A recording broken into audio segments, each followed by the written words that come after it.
La servante, ne voulant pas voir son fils mourir, s'est mise à distance pour ne pas voir cette scène-là parce qu'elle était sûre que c'était la fin. Elle s'est mise à pleurer amèrement, ce qu'une mère peut comprendre parce que c'est dur. Mais la partie qui me touche beaucoup et que j'aimerais partager avec toi, c'est que pendant que la servante criait et pleurait, Dieu a répondu par un ange. Et c'est ce qu'il a dit en fait qui attire mon attention. C'est que Dieu dit, la console en disant de ne plus s'inquiéter. Il dit, j'ai entendu les cris, les pleurs de l'enfant.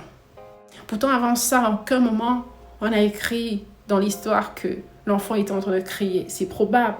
Mais ce qui est étonnant, c'est que la maman était en train de pleurer, mais Dieu répond en disant, j'ai entendu les pleurs de l'enfant.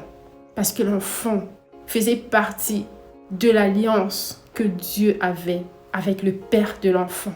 C'est l'alliance-là qui a porté l'attention de Dieu parce que Dieu tient à son alliance. Alors je vais interpeller un parent. Je vais interpeller quelqu'un qui tient à ses enfants. Est-ce que tu as une alliance avec Dieu? Est-ce que tu tiens si fort à tes enfants au point où tu sacrifies ta vie pour Dieu? Au point où tu donnes ta vie au Seigneur Jésus? Au point où tu acceptes que Dieu demeure en toi pour faire sa propre volonté? Est-ce que tes enfants sont si précieux à tes yeux au point où tu fais de Dieu ta priorité? Si tu tiens à tes enfants, ne te dis pas que ça t'est égal, que tu sois musulman, que tu sois témoin de Jéhovah, que tu sois catholique, que tu sois chrétien.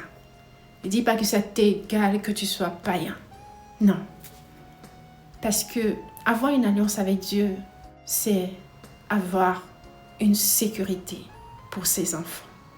Parce que l'alliance que tu as avec Dieu, cette alliance va parler dans la vie de tes enfants. Mais t'en foutre de dire que tu t'en fous des églises, voire même tu mal parles des églises, voire même tu te moques de ceux-là qui témoignent de leur foi. Est-ce que tu sais que en te comportant comme ça, c'est comme si tu laissais tes enfants à eux-mêmes. Mais lorsque tu prends ta foi au sérieux, tu prends la conscience que Dieu, qui t'a fait grâce d'avoir ses enfants, est le propriétaire de ses enfants et que tu as besoin de lui, de sa force, de sa protection pour pouvoir être ce bon parent pour ses enfants. La meilleure façon d'aimer tes enfants, c'est de les confier à Dieu. La meilleure façon d'aimer tes enfants, c'est d'avoir une relation avec Dieu. La meilleure façon d'aimer tes enfants, c'est d'avoir une alliance avec Dieu. De telle sorte que, quel que soit où tes enfants sont, tu es sûr que Dieu est au contrôle.